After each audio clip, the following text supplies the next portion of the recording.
Bismillahirrahmanirrahim. Assalamualaikum warahmatullahi wabarakatuh.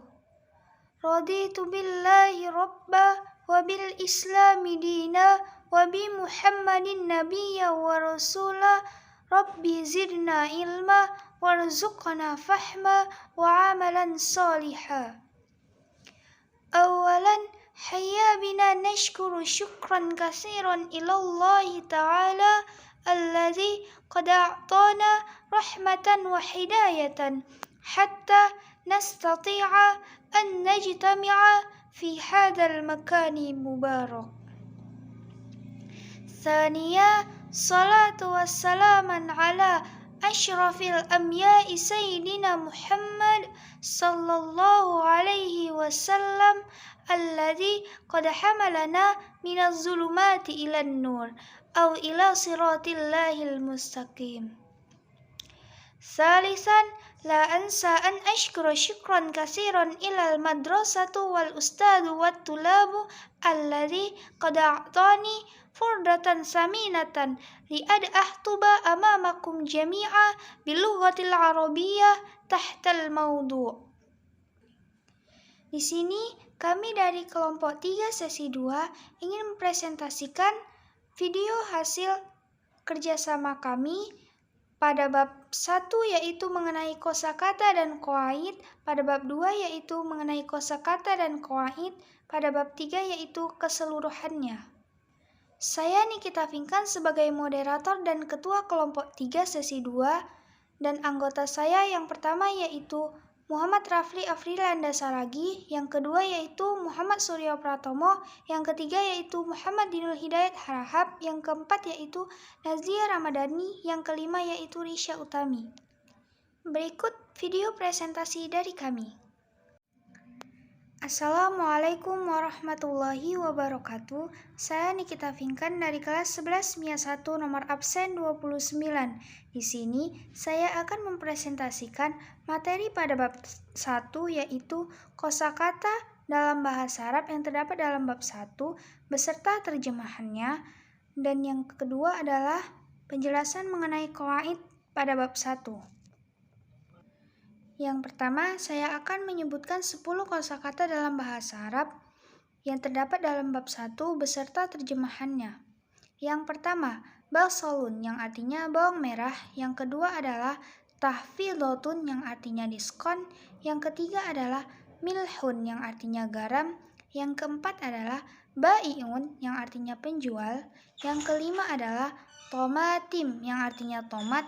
Yang keenam adalah al-mujammat tijari yang artinya supermarket. Yang ketujuh adalah al-mushtari yang artinya pembeli. Yang kedelapan adalah kiyasir yang artinya timbangan. Yang kesembilan adalah hot rawatin yang artinya sayur-sayuran. Yang kesepuluh adalah syakarin yang artinya gula. Yang kedua, saya akan menjelaskan tentang qawaid pada bab 1 yang meliputi adat dan ma'dud. Adat adalah bilangan dalam bahasa Arab yang bisa membilang suatu jumlah benda. Ma'dud atau yang dibilang adalah suatu benda yang dimaksud oleh adat. Jika ingin menghitung, ada 2 bentuk, yaitu laki-laki atau perempuan.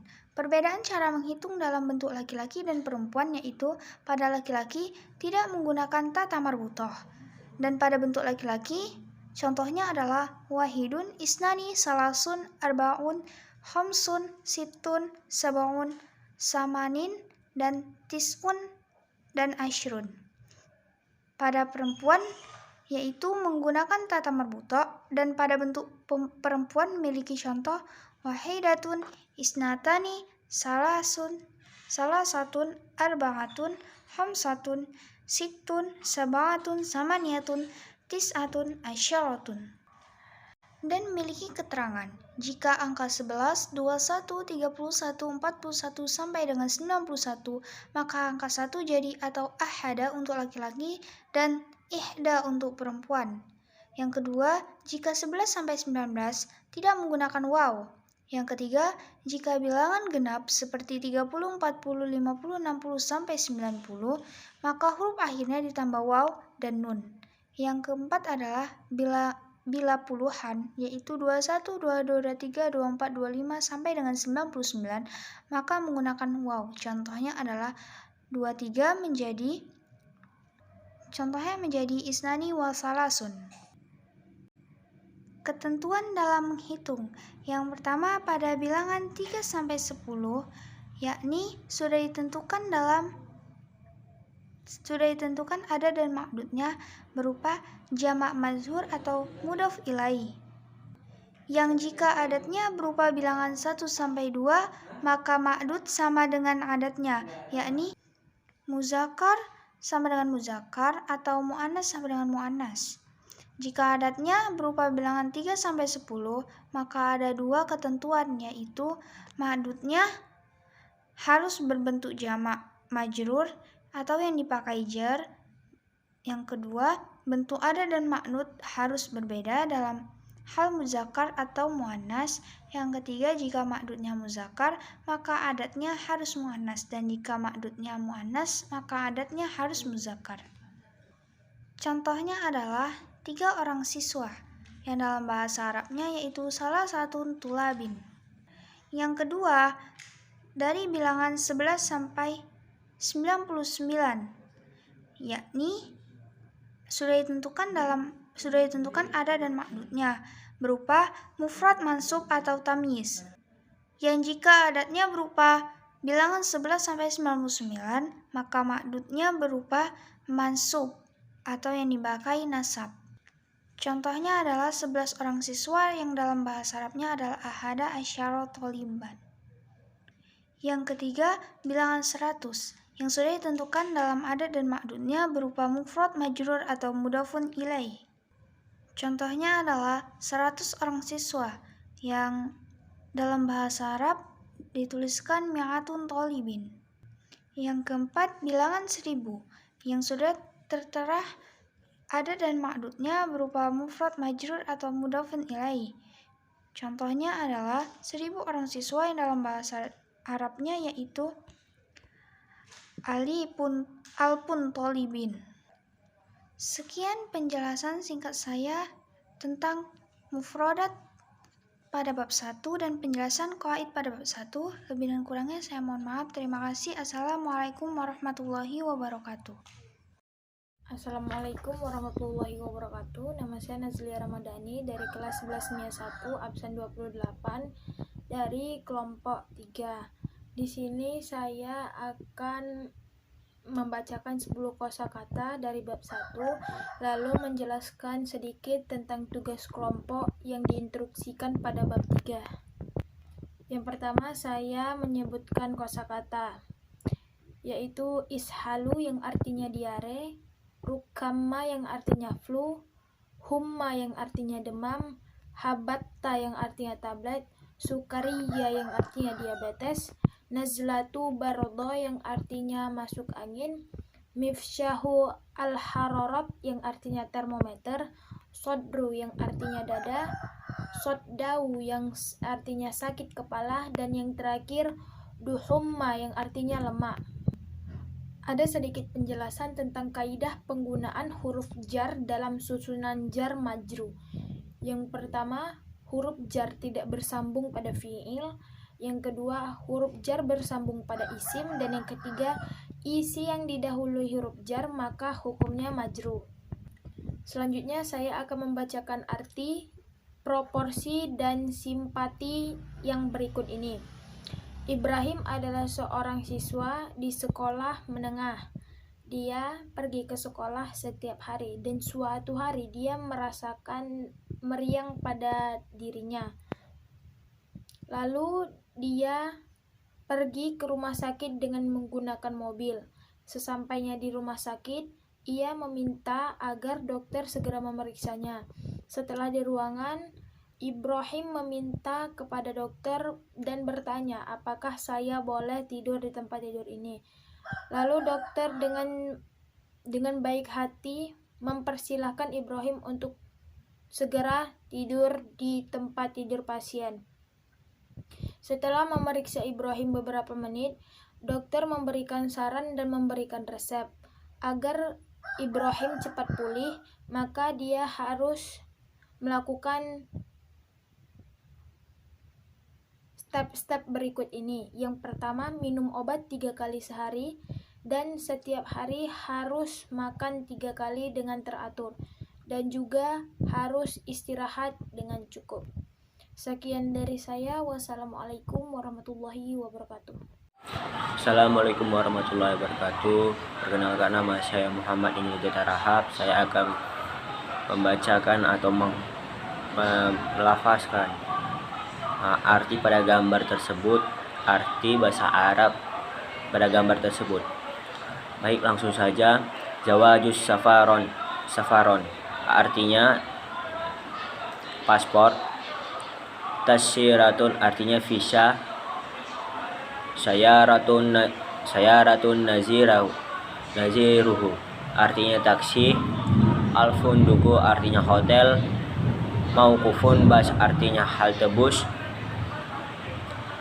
Hasyiratun artinya tikar. Haramun artinya piramida. Hakibatun safaron artinya koper. Nayam artinya tidur. Syatimun artinya pantai. Romalun artinya pasir. Safarun artinya berpergian. Altabiautu artinya berkemas. Unzurul bilhiro artinya melihat danau. Ilqamatu artinya penginapan. Atau iratu artinya pesawat. Bito kotus saubi artinya boarding pass. Assalamualaikum warahmatullahi wabarakatuh. Nama saya Muhammad Surya Pratomo. Saya kelas 11 MIA 1, nomor absen saya 25. Saya ingin membacakan halaman 38. Fatih Al-Sundari adalah siswa sekolah menengah di Khartoum. Dia berpergian bersama keluarganya ke Indonesia selama liburan musim panas. Sebelum mereka berpergian ke Indonesia, mereka menyiapkan paspor, visa keluar, dan tiket kode. Di jalur Indonesia, mereka semua, Fatih dan keluarga, melakukan perjalanan ke Indonesia pada hari pesawat diambil, dan mereka duduk di dekat jendela untuk menyaksikan indahnya pemandangan suspensi. Dan setelah 10 jam pesawat tiba di Bandara Guandi di Surabaya, kemudian mereka pergi ke suatu tempat untuk istirahat. Setelah beristirahat, Fatih dan keluarga berangkat ke Bali dengan taksi. Dalam perjalanan, mereka melihat pemandangan indah di kedua sisi jalan. Setiap kali mereka sampai di Bali, mereka menginap di hotel. Keesokan harinya, Fatih dan keluarganya mengunjungi Pantai Kuta yang merupakan pantai terindah di kota Bali. Pasir, dan mereka duduk di depan laut dan menyaksikan pemandangan indah, penguapan biru, dan orang-orang bermain pasir dan air. Fatih merasa jahat dan senang dalam perjalanan ke Indonesia. Assalamualaikum warahmatullahi wabarakatuh. Perkenalkan, nama saya Risya Utami dari kelas 11 MIA 1, nomor absen 32. Di sini saya akan menjelaskan materi bab 3, yaitu mengenai isim nakiroh dan isim ma'rifah. Kemudian akan menjelaskan mengenai materi teks enumerasi naratif. Isim nakiroh dan isim ma'rifah. Isim nakiroh atau kata benda impersonal adalah isim yang menunjukkan makna yang umum atau kata benda yang belum terdefinisikan. Biasanya diakhiri dengan tanwin dan tidak diawali alif lam. Kemudian isim ma'rifah atau kata benda yang tidak ditentukan adalah isim yang menunjukkan makna tertentu atau khusus, atau kata benda yang telah terdefinisikan dengan pasti. Adapun yang termasuk isim ma'rifah adalah isim yang didahului dengan alif lam, isim dhamir, isim isyarah, dan isim mausul atau kata sambung. Kemudian teks enumerasi naratif. Teks naratif atau rekon adalah teks yang menginformasikan pembaca tentang sesuatu, cerita, aksi, atau aktivitas yang telah terjadi pada masa lampau. Fungsi teks naratif atau rekon yaitu menggambarkan pengalaman masa lalu dengan menceritakan kembali peristiwa sesuai urutan terjadinya, tentang apa yang terjadi dan kapan terjadinya. Struktur teks naratif atau rekon terdiri atas 3 macam, yaitu orientasi, kejadian, dan reorientasi. Sekian penjelasan dari saya, mohon maaf apabila ada kesalahan. Wassalamualaikum warahmatullahi wabarakatuh. Sekian presentasi video dari kelompok kami. Mohon maaf jika masih banyak kesalahan dan kekurangan. Syukron kasiron ala ihtimaminkum wa afwa minkum. Billahi taufik wal hidayah. Assalamualaikum warahmatullahi wabarakatuh.